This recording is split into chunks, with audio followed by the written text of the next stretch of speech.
Students, statistics chapter మాట్లాడుతున్నాం. ఇది part 3.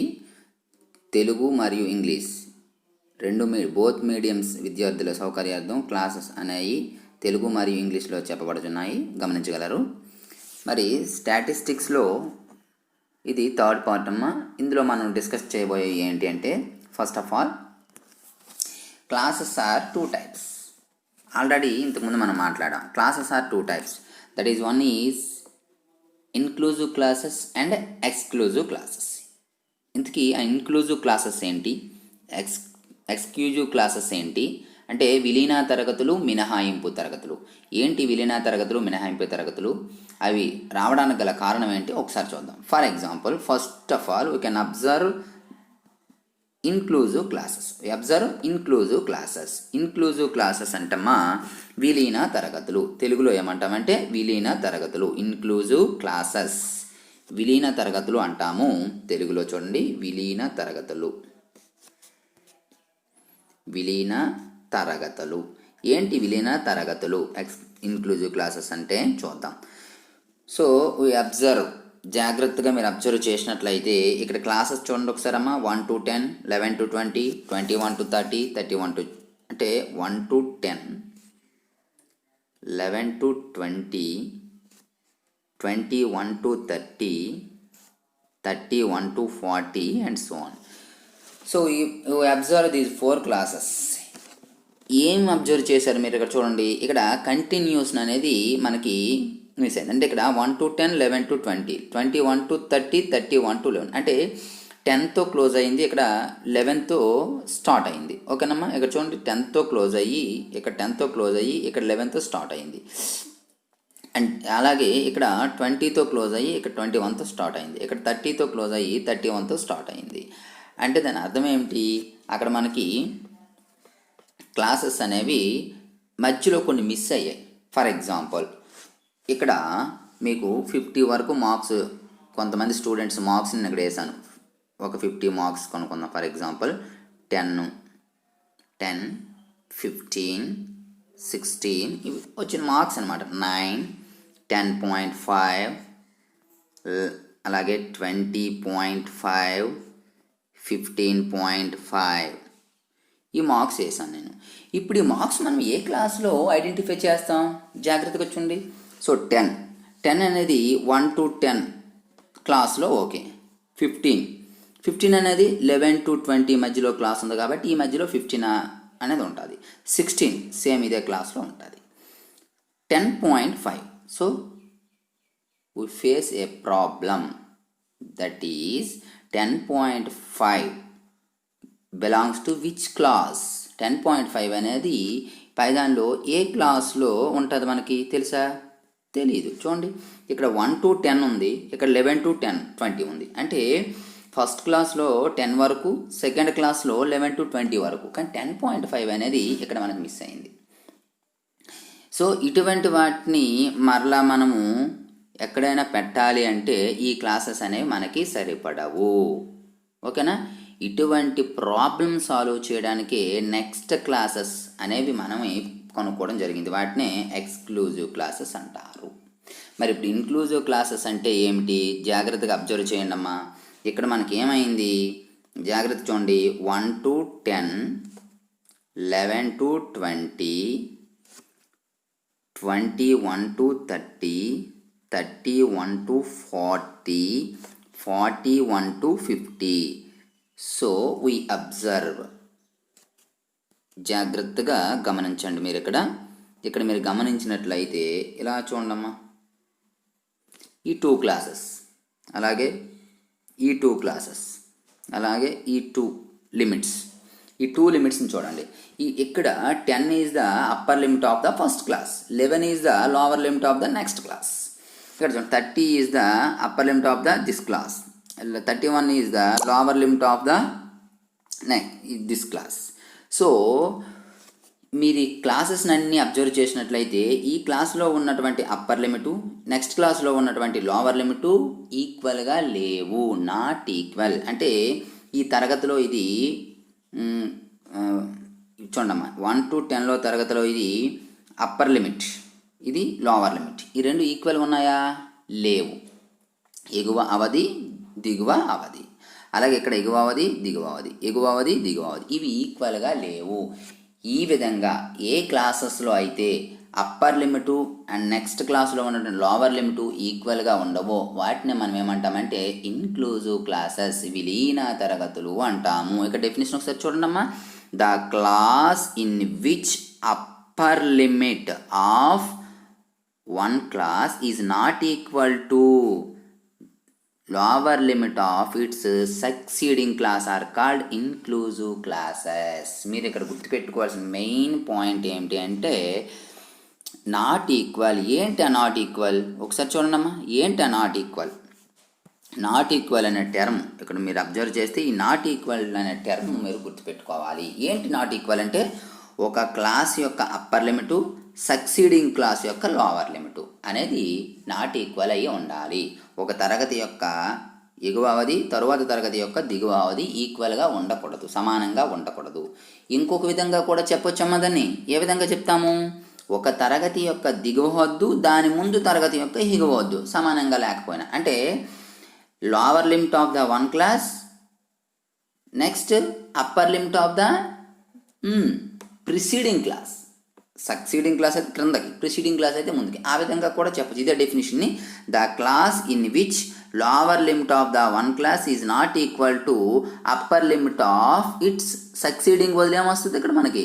Succeeding బదులు ప్రిసీడింగ్ క్లాస్ అని వస్తుంది. ఈ విధంగా ఒక తరగతి యొక్క ఎగువ హద్దు ఎగువ అవధి తరువాత తరగతి యొక్క దిగువ అవధి సమానంగా లేకపోతే వాటిని ఇన్క్లూజివ్ క్లాసెస్ అని, అంటే the upper limit of the one class is not equal to lower limit of the succeeding class is not equal to, అయితే దాన్ని ఏమన్నాము? Inclusive classes. అలా కాకుండా ఈ రెండు ఈక్వల్గా ఉన్నాయనుకోండి, ఇక్కడ అబ్జర్వ్ చేయండి. ఈ రెండు ఈక్వల్గా ఉంటే వాటిని ఏమంటామంటే ఎక్స్క్లూజివ్ క్లాసెస్. సింపుల్ అమ్మా. Classes upper limit and lower limit అని గుర్తుపెట్టుకోండి. అంటే ఒక క్లాస్ యొక్క అప్పర్ లిమిట్ నెక్స్ట్ క్లాస్ యొక్క లోవర్ లిమిట్ ఈక్వల్ అయితే ఎక్స్క్లూజివ్, ఈక్వల్ కాకపోతే inclusive. That is the point. ఇక్కడ మీరు అబ్జర్వ్ చేయండి, చూడండి. ఇదిగోండి ఇక్కడ ఈక్వల్, అక్కడేమో నాట్ ఈక్వల్, ఇక్కడేమో ఈక్వల్ మీద మీరు కాన్సన్ట్రేషన్ చెయ్యాలి. ఓకేనా? సో ఇప్పుడు మీకు అర్థమైంది అనుకుంటాను ఇన్క్లూజివ్ క్లాసెస్కి ఎక్స్క్లూజివ్ క్లాసెస్కి difference. Okay, what is the difference between inclusive and exclusive? Tell me. Okay, అంటే సింపుల్గా చెప్పాలి అంటే ఈక్వల్ అండ్ నాట్ ఈక్వల్. ఏంటి ఈక్వల్, ఏంటి నాట్ ఈక్వల్? ఒక class upper limit of one class is not equal to next class lower limit, simply. అలా అయితే not equal అయితే ఇన్క్లూజివ్. అలా కాకుండా upper limit of one class equal to lower limit of next class. Next class means succeeding class is equal. Then we call exclusive classes. Inclusive classes and exclusive classes. ఓకేనమ్మా. ఇప్పుడు next మనం ఏంటంటే measurement of central tendency. ఏంటి measurement of central tendency? Measurement of central tendency వీటిని తెలుగులో ఏమంటామంటే కేంద్రీయ ప్రవృత్తి మాపనాలు. తెలుగులో కేంద్రీయ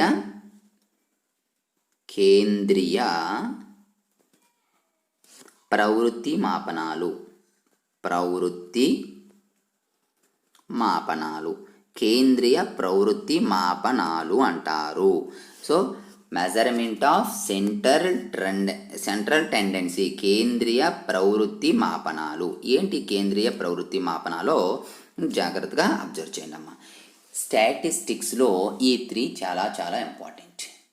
మెయిన్లీ 10th క్లాస్కి వచ్చేటప్పటికమ్మా యాక్చువల్గా ఎంతవరకు ఇంట్రడక్షన్ క్లాస్ చెప్పుకున్నాం, అది మీకు తెలియాలి కాబట్టి చెప్పుకున్నాం. డైరెక్ట్గా అయితే ఇందులో మీకు ఉండదు, కానీ ఇండైరెక్ట్గా ఉంటుంది. అంటే ఆల్రెడీ ప్రీవియస్ క్లాస్లో చదువుకున్నారు కాబట్టి దానిపైన క్వశ్చన్స్ వేయడానికి, ఎగ్జామ్లో క్వశ్చన్స్ వేయడానికి ఛాన్సెస్ ఉంటాయి. కానీ డైరెక్ట్గా ఆ ఇన్ఫర్మేషన్ అంతా మీకు ఇక్కడ ఇవ్వలే, ఎక్కడి నుండి మీకు స్టార్ట్ అవుతుంది. 10th క్లాస్ అనేది మెజర్మెంట్ ఆఫ్ సెంట్రల్ టెండెన్సీ నుండే క్లాస్ అనేది మనకి స్టార్ట్ అవుతుంది. సో ఏంటి ఇదంటే అమ్మా, ఈ స్టాటిస్టిక్స్లో మీన్, మీడియన్ అండ్ మోడ్ ఈ 3 కలిపి ఏమంటామంటే measurement of central tendency. In statistics, mean, median and mode are called measurement of central tendency. Mean, median and mode ఈ 3 కలిపే మెజర్మెంట్ ఆఫ్ సెంట్రల్ టెండెన్సీ, కేంద్రీయ ప్రవృత్తి మాపనాలు అంటాము. అంటే ఏం లేదు, మీన్, మీడియన్ అండ్ మోడ్ వీటిని ఫైండ్ అవుట్ చేయాలి మనం, ఇంకేం లేదు. Mean, median and mode. Mean means సగటు లేదా సరాసరి, మీడియన్ అంటే మధ్యగతము, ఏమంటామమ్మా, మధ్యగతము. అలాగే మోడ్ అంటే బాహుళకం. సో మీడియన్ అండ్ మోడ్, ఈ మూడింటిని మెజర్ చేయడమే మనకి measure of central tendency. Very very very important. 10th క్లాస్కి సంబంధించి ఈ కాన్సెప్ట్ని బేస్ చేసుకొని మనకు ఒక క్వశ్చన్ అనేది రావడం జరుగుతుంది. ఓకేనమ్మా, ఒక క్వశ్చన్ అనేది మనకి ఈ కాన్సెప్ట్ని బేస్ చేసుకొని రావడం జరుగుతుంది. 4 marks, mean or median or mode. ఇంకా నెక్స్ట్ ఒక ఓజీ కర్వ్స్ ఉన్నాయి. ఓజీ కర్వ్స్ ఇచ్చే అవకాశాలు కూడా ఉన్నాయి. కాకపోతే ఈ మూడింటి నుండి ఒకటి వచ్చే ఛాన్సెస్ ఎక్కువ మనకి కనిపిస్తున్నాయి అన్నమాట. ఖచ్చితంగా ఒకటి వచ్చే ఛాన్సెస్ ఎక్కువగా ఉన్నాయి. ఏంటంటే మీన్, మీడియన్ అండ్ మోడ్ అనేది మనకి. సో ఫస్ట్ ఒక్కొక్క దాని గురించి మాట్లాడదాం. First of all arithmetic mean అమ్మ. Arithmetic mean or average. Arithmetic mean అన్నా యావరేజ్ అన్నా మనకి ఒక్కటే వస్తుంది. ఓకేనమ్మా, అర్థమెటిక్ మీన్ అన్నా యావరేజ్ అన్నా ఒకటే. ఏంటి ఈ యావరేజ్ అంటే? ఏం లేదమ్మా, ఫర్ ఎగ్జాంపుల్ మీ క్లాస్కి 10 మెంబర్స్కి ఎగ్జామ్ పెట్టాను అనుకుందాం. సో 10 మెంబర్స్కి ఎగ్జామ్ పెట్టేటప్పుడు కొంతమందికి అది 10 మార్క్స్కి ఎగ్జామ్ పెట్టాను. 10 మెంబర్స్కి. కొందరికి 2 మార్క్స్, 3 మార్క్స్, 4 మార్క్స్, 8, 9, 10, 15 ఇలా 10, 1, 2, 3, 4, 5, 6, 7, 8 మెంబర్స్. ఇక్కడ మరొక 7, 6 ఇలా వచ్చాయి అనుకుందాం మార్క్స్. అంటే కొంతమందికి 2 వచ్చాయి, కొంతమందికి 3 వచ్చాయి, కొంతమందికి 4, 7, 6, 8, 9, 10 కూడా వచ్చాయి. అయితే ఇక్కడ మనకి అందరివి తీసుకుంటే యావరేజ్ని ఒక్కొక్కరికి ఎన్ని మార్కులు వచ్చినట్లు అని అడుగుతాడు. That is the average. జనరల్గా మనం డైలీ లైఫ్లో యావరేజ్ అనేది వింటున్నాము. లేదు, ఫర్ ఎగ్జాంపుల్ ఇంకా మనకి రేర్గా తెలియాలంటే కొన్ని, ఫర్ ఎగ్జాంపుల్ ఏదో మెకానిక్ షాప్లో వర్క్ చేస్తున్నారు కొంతమంది. మెకానిక్ షాప్లో చేసేటప్పుడు ఏం చేస్తారమ్మా, కొంతమంది బ్యాటాలనే వేస్తారు, మీకు ఆల్రెడీ ఉంటుంది. లేదా ఇంకా ఎగ్జాంపుల్ తెలియాలంటే మీకు హోటల్లో చూసుకుందాం. హోటల్లో సర్వర్స్ ఉంటారు. సర్వర్స్కి మనము భోజనం అయిపోయాక మనం ఏమి ఇస్తాం, టిప్ ఇస్తాం. ఆ టిప్ అనేది ఎవరితో వాళ్ళు తీసుకోరు. ఏం చేస్తారు, అందులో ఇంచుమించు ఒక 10 మెంబర్స్, 15 మెంబర్స్ లేదా 5 మెంబర్స్ ఉంటారు. ఒక్కొక్కరు టిప్ అనేది ఇస్తారు. సో లాస్ట్లో ఏం చేస్తారంటే ఒక్కొక్కరు టిప్, ఈ అందరు టిప్స్ను కలిపేసి ఒక దగ్గర పోగు చేసి ఈక్వల్గా పంచుకుంటారు. అందరికీ ఈక్వల్. అంటే ఒక రోజుకి ఒక్కొక్కరికి టిప్ రాకపోవచ్చు, ఒక్కొక్కరికి చాలా ఎక్కువ రావచ్చు, కొంతమందికి మధ్యలో రావచ్చు. అంటే ఇటువంటివన్నీ వాళ్ళు ఏం చేస్తారంటే ఎవరికి వచ్చిన వాళ్ళు తీసుకోరు. ఈ లాస్ట్లో ఏం చేస్తారు, ఈ 5 మెంబర్స్ ఉన్నారు అనుకుందాం సర్వర్స్. అక్కడ ఈ 5 మెంబర్స్ యొక్క టిప్ని అక్కడ పెడతారు. 5 మెంబర్స్ ఉన్నారు, ఒకరికి 500 వచ్చింది, మరొకరికేమో 1000 వచ్చింది, మరొకరికేమో అసలు రాలే 0, మరొకరికేమో ఒక 700 వచ్చింది, మరొకరికేమో 200 వచ్చింది. ఇప్పుడు ఏమవుతాడు, ఇన్ కేస్ ఆఫ్ వీడికి టిప్ రాలేదు, వీడు లాస్ అవుతాడు. వీడు 1000 వచ్చింది, వీడు ప్రాఫిట్ అయిపోతాడు. అలాగే చేయరు వాళ్ళు. ఏం చేస్తారు, ఈ అమౌంట్ అన్నిటినీ కలిపేసి ఏం చేస్తారంటే ఈక్వల్గా పంచుకుంటారు.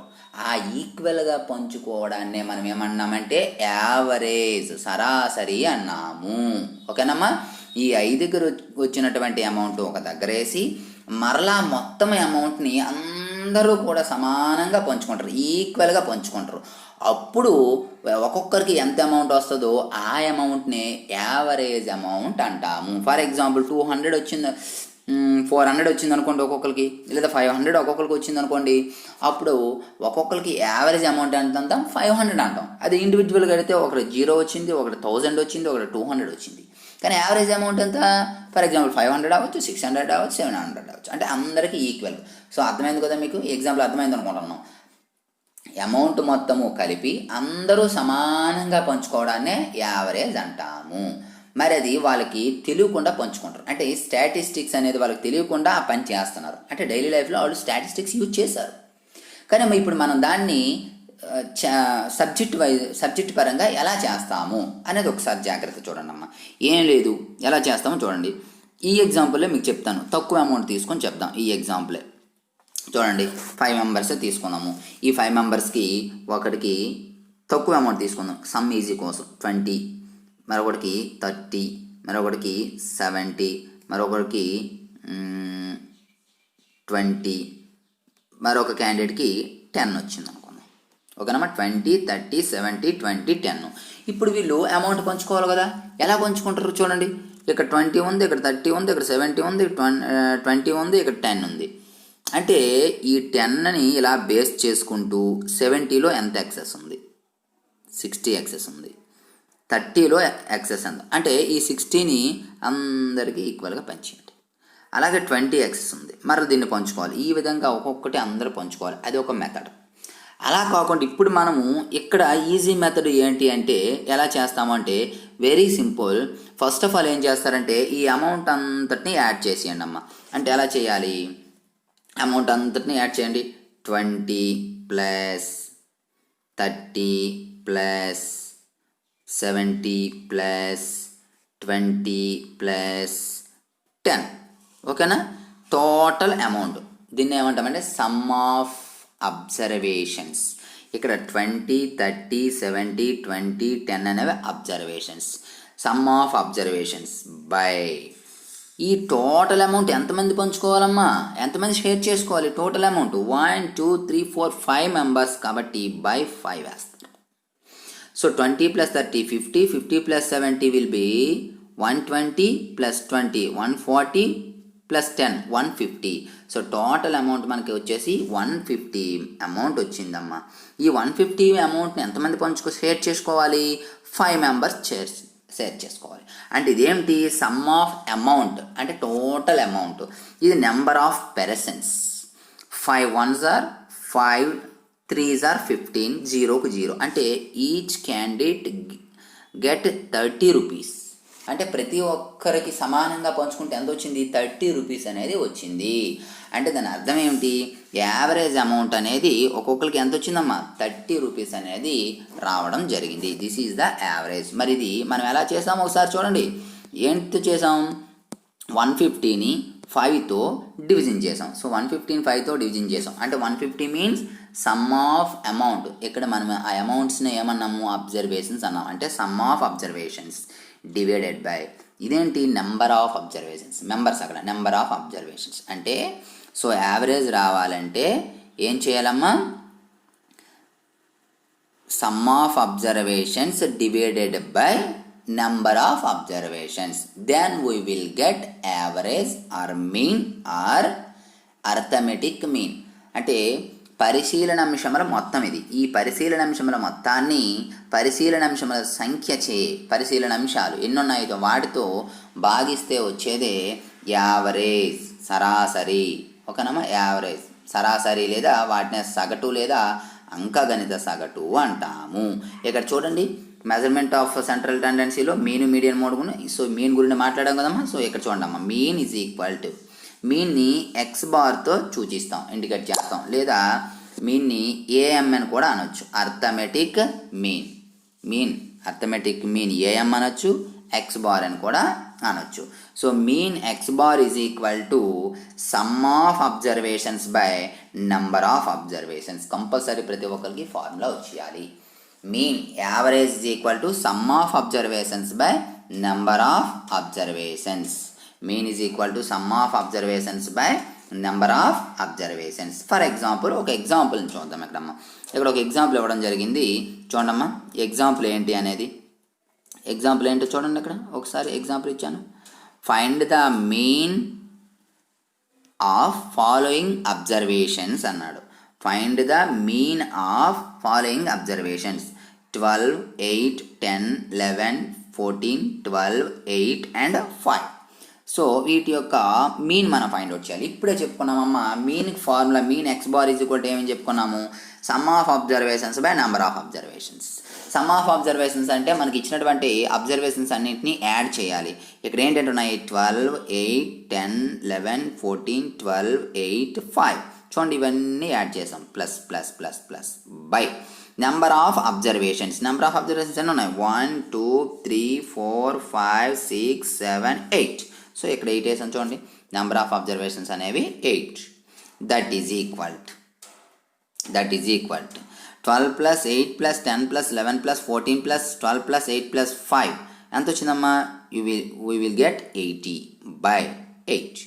80/8 అంటే 8 1s are 8 1s are, పక్కన 0 ఉంది 0, సో 10 will be the answer. 10 అనేది average of the given data. So ఇది యావరేజ్. ఓకేనమ్మా, ఇది యావరేజ్ అనేది ఈ విధంగా ఫైండ్ అవుట్ చేయాలి. So what is the formula for average? Mean x bar లేదా AM is equal to sum of observations by number of observations. ఇది జనరల్గా అర్థమెటిక్ మీన్. మరి ఇప్పుడు ఇది జనరల్ అర్థమెటిక్ మీన్. ఇప్పుడు మనము గ్రూప్డ్ డేటా అండ్ అన్గ్రూప్డ్ డేటాని సపరేట్గా మీన్ అనేది నేర్చుకోవాల్సి ఉంది. ఏంటమ్మా? అన్గ్రూప్డ్ డేటా అండ్ గ్రూప్డ్ డేటాకి మీన్ అనేది మనము ఇండివిజువల్గా నేర్చుకుందాం. అది నెక్స్ట్ క్లాస్లో నేర్చుకుందాం. Okay, thank you.